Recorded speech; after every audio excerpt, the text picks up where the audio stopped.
मैं professor doctor Kailashpati Goswami, आचार्य हिंदी विभाग, DAV स्नातकोत्तर महाविद्यालय सिवान। आज कक्षा स्नातकोत्तर हिंदी द्वितीय सत्रांश के लिए पत्र संख्या 8 पर मैं चर्चा करूँगा। पिछली कक्षा में जैसा कि आपको बताया गया था, अष्टावक्र जी का प्रवेश होता है राजा श्री राम के दरबार में, जहाँ वशिष्ठ, ऋषि वशिष्ठ, गुरु माता अरुंधति, माता कौशल्या, शांता आदि का संदेशा लेकर अष्टावक्र आते हैं। पिछली कक्षा में जो 20वां श्लोक या उक्ति कह सकते हैं, ध्यान देने वाली बात है, इसमें एक शब्द लौकी नाम आया है। लौकी नाम, लौकी का नाम, ध्यान दीजिएगा। पहले श्लोक को राम का कथन है कि अनुगृहीता समय लौकिकानां ही साधूनाम अर्थ वाग्नुवर्तते ऋषिणां पुनराद्यानां वाचमर्थोनुधावति। यह लौकी का नाम जो शब्द है, इस पर थोड़ा विचार कर लिया जाए कि लौकी का नाम शब्द से विपरीत सूचित करने के लिए आद्यानाम शब्द लिया गया है, दिया गया। अतः वैदिक ऋषि मंत्र दृष्टा होते थे। निरुक्त में उन्हें साक्षात्कृत धर्माण कहा गया है। तो वशिष्ठ ऋषि प्रसिद्ध मंत्र दृष्टा थे, उनका दिया हुआ आशीर्वाद अवश्य फलित होगा। यही सोचकर राम ने उनके आशीर्वाद को सुनकर अपने आप को तथा सीता को अनुग्रहित माना। अपने आप को धन्य समझते हैं भगवान श्री राम, देवी सीता। आज हम लोग चर्चा करेंगे उक्ति संख्या 21 से 25 तक। इस उक्ति संख्या 21 में अष्टावक्र का प्रवेश होता है। उनका कथन है, इदं च भगवत्या रुन्धत्या देवीभिः शान्तया च भूयो भूयः संदिष्टं यः कश्चित् गर्भदोहदोष्या भवति शोभस्यमचिरात् सम्पादयितव्य इति। अर्थात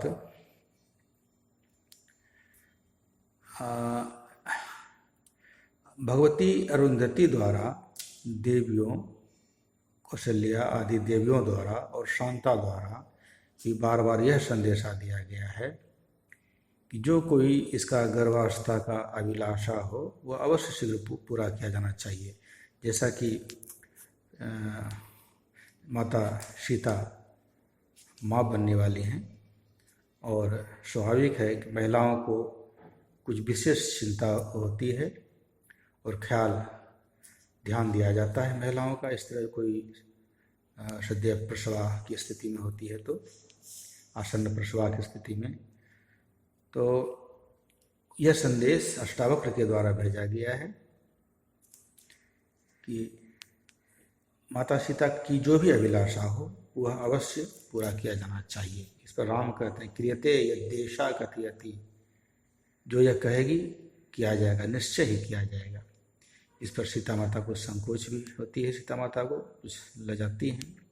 पुनः अष्टावक्र कहते हैं, नन्नादुः पत्याय देव्या संदिष्ट मृष्य श्रृंगेण वत्से कठोर गर्भेति नानीताशि वत्सोपि रामभद्रस्त्व दिग्नोदार्थमेव स्थापितः तत्पुत्र पूर्णोत्संगा मायुमर्तिं मतिं दक्षाम इति। अर्थात देवी सीता की ननद के पति अर्थात शांता के पति ऋषि श्रृंग द्वारा भी महारानी सीता के लिए संदेश है कि बच्ची अभी पूर्ण गर्भवती है, पूर्ण गर्भ वाली है, इसलिए यहाँ नहीं लाई गई है, अन्यथा वह भी उनके यहाँ आश्रम में जा सकती थी, जाती। अतः गर्भावस्था की स्थिति में उनको यहाँ नहीं लाया गया है। वत्स राम भद्र भी तेरे मनोरंजन के लिए ही रखे गए हैं। ये सीता के लिए संदेश है कि तू गर्भधारण पूर्ण गर्भ वाली है, इसलिए तुझे नहीं लाया गया है, और तुम्हारी देखभाल के लिए, मनोरंजन के लिए, साथ में रहने के लिए श्री राम को भी वहाँ रखा गया है, रामभद्र को भी रखा गया। अतः पुत्र से भरी हुई गोद वाली हम तुम्हें देखना चाहते हैं। मतलब कि जब पूर्ण शिशु को जन्म देने के बाद जब पूर्ण स्वस्थ हो जाएगी, इस रूप में ऋषि श्रृंग सीता को देखना चाहते हैं। ये इस तरह का संदेश अष्टावक्र जी सुनाते हैं। 22वां श्लोक है राम के द्वारा। सहर्ष लज्जास्मितं तथास्तु भगवता वशिष्ठेन न किश्चिदादिष्टोस्मि। अर्थात राम लजाकर मुस्कुराहट के साथ कहते हैं कि ऐसा ही होगा, ऐसा ही होगा। भगवान वशिष्ठ द्वारा मुझे कुछ आदेश नहीं दिया गया है, ये तो सीता के लिए आदेश था, हमारे लिए। इस पर अष्टावक्र कहते हैं श्रूयताम, सुनिए। जामातृज्ञेण वयं निरुद्धा अस्तुवं बाल एवासीनवं च राज्यं युक्तः प्रजानानुरञ्जने स्या अस्तस्माद्यशो यत् परं धनं वह। अर्थात हम जामाता के यज्ञ के कारण रुके हुए हैं, जामाता के यज्ञ के कारण रुके हुए हैं। तुम बालक ही हो और नया राज्य है, अभी अभी राजा हुए हो, प्रजाओं के संतोषण में निरत रहो। प्रजा जिस तरह संतुष्ट हो उसका प्रयास करो और उसमें उस कर्म में निरत हो जाओ जिससे प्रजा को संतोष हो, आनंद हो, उससे जस होता है, जो आप लोगों का उत्कृष्ट धन है। अष्टावक्र समझाते हैं भगवान श्री राम को कि आपके पूर्वज का जस यही है कि प्रजा को खुश करते आए हैं, और जैसा कि प्राण जाए पर वचन जाए, इस तरह की बात होती है रघुकुल में। इसलिए आप प्रजा रंजन पर ध्यान दीजिए। यहाँ युक्त प्रजा नाम नुरंजने स्या, थोड़ा इसको स्पष्ट कर दिया जाए कि हमारी भारतीय संस्कृति में राम राज्य की कल्पना आदर्श मानी जाती है, और उसका बीज वशिष्ठ जी के इस आदेश में निहित है। राजा शब्द की निष्पत्ति ही प्रजाओं का रंजन करने से होता है। ऋषि वशिष्ठ का आदेश है, गुरु वशिष्ठ का आदेश है कि राजा का यश तभी होता है जब वह प्रजाओं का अनुराग भाजन बना रहता है, मतलब प्रजाओं का प्रिय बना रहता है। इसकी पुष्टि में उन्होंने राम के पूर्वजों का उदाहरण दिया है कि तुम्हारे पूर्वजों ने जस को ही परम माना है। उनका जस इसलिए हुआ कि वे प्रजाओं के मनोरंजन में युक्त रहते थे। तुम नए राजा हो, तुम्हें भी इस आदर्श का पालन अवश्य करना चाहिए। यह उपदेश श्री राम को मिलता है। अगला तीसरा कथन है राम के द्वारा। यथा समादिष्यति भगवान मैत्रावरुणि स्नेहं दया च सौख्यं च यदि माँ वा जानकीमपि आराधनाय लोकानां मुंचतो नास्ति मे व्यथा। अर्थात श्री राम कहते हैं भगवान मैत्रावरुणि अर्थात वशिष्ठ जैसा आदेश देते हैं वैसा ही होगा। प्रजाओं के अनुरंजन के लिए मुझे प्रेम को, दया को, सुख को, जिसको भी त्यागना पड़े मुझे त्यागने में कोई कष्ट नहीं होगा, मुझे कोई पीड़ा नहीं। यहाँ तक कि जनक तनया को भी, ध्यान दीजिएगा कि ये संकेत है कि हम प्रजा को खुश करने के लिए, उनकी संतुष्टि के लिए, अपने सभी सुखों का त्याग करने के लिए मैं तैयार हूँ। यहाँ तक कि वक्त पड़े, जरूरत पड़े, आवश्यकता हो, प्रजा खुश रहे तो सीता को भी, जो परम प्रिय है, सीता को भी त्यागने में मुझे कोई संकोच नहीं होगा। इस पर सीता कहती हैं अदो जेव्य राघव कुल धुरंधरो उज्जवतो, अतएव राघव कुल धुरंधर आर्यपुत्र, मतलब अतएव आर्यपुत्र रघुकुल में अग्रगण्य हैं। ध्यान दीजिएगा यदि माँ जानकी मपी, इन शब्दों में सीता के भावी निर्वासन की सूचना निहित है। अतः यह नाटक का बीज है, इस नाटक का बीज यही है। जानकी में राम ने यहाँ सीता न कहकर जानकी शब्द का प्रयोग किया है। राम के मुख से इस तरह की संभावना वाली बात, यानी अपने त्याग की बात सुनकर भी सीता को कोई विक्षोभ नहीं होता, कोई कष्ट नहीं होता, किंतु वे कर्तव्य निष्ठा के लिए श्री राम की सराहना करती है। इससे सीता के चरित्र की उदात्तता ध्वनित होती है।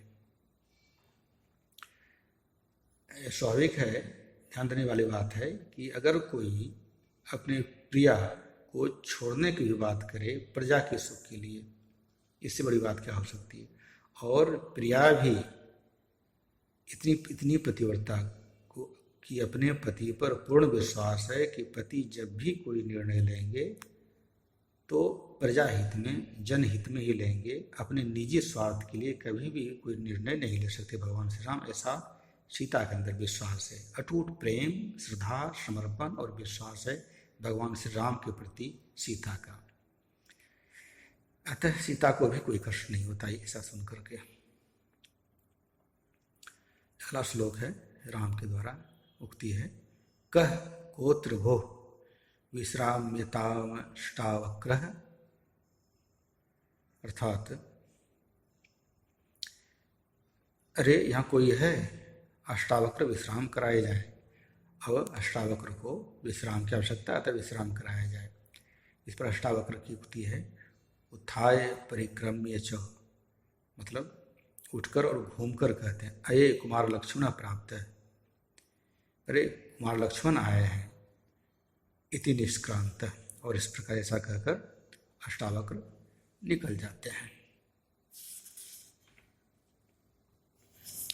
25वीं उक्ति है, प्रवेश के द्वारा लक्ष्मण और राम का प्रवेश होता है। लक्ष्मण की उक्ति है, जयति जयत्यार्य आर्य तेन चित्रकरेणास्मदुपदिष्ट मार्यस्य चरितमस्यांग वीथिकायामभिलिखितं तत्पश्चात्यार्य, अर्थात आर्य की जय हो। आर्य उस चित्रकार से हमारे द्वारा वर्णित आर्य का चरित्र इस चित्रभित्ति पर चित्रित किया गया है, उसे आर्य देखें। इस पर राम कहते हैं, जानासि वत्स दुर्मणाय माणा देवीं विनोदयितुं तत्कियन्तं वधिं यावत्, अर्थात वत्स खिन्न मन वाली सीता का मनोरंजन करना जानते हो तो कितनी सीमा पर्यंत वो चित्र खींचा गया, कितनी सीमा पर्यंत जानते हो, मतलब कितनी आस्था है, कितनी श्रद्धा है। इस पर लक्ष्मण कहते हैं, यावदार्याया हुताशने विशुद्धि, अर्थात यहाँ जहाँ तक पूजनिया की अग्नि में शुद्धि है वहाँ तक मैं उन्हें जानता हूँ और उनके प्रति अटूट श्रद्धा है, विश्वास है। इस पर राम कहते हैं, शांतं पापम शशांत वचनम, कि पाप शांत हो, अर्थात ऐसा मत कहो, अत्यंत मधुर वचनों के साथ ऐसा मत कहो। यहाँ शांतम पापम शब्द पर ध्यान दिया जाना चाहिए। यह एक लोकोक्ति है, इसमें शांतम पद वारणार्थक मकारांत अव्यय है, अर्थात यहाँ इष्टजन के प्रति कहे हुए अनिष्ट वचनों को सुनकर ऐसा न कहो, इस अर्थ में हितैषी व्यक्ति द्वारा इस उक्ति का प्रयोग होता है। और इस तरह से राम और लक्ष्मण का संवाद इस कथन में पूरा होता है। आज इतना ही। अगली कक्षा में उक्ति संख्या 26 से 30 तक हम लोग चर्चा करेंगे। आज इतना ही, धन्यवाद।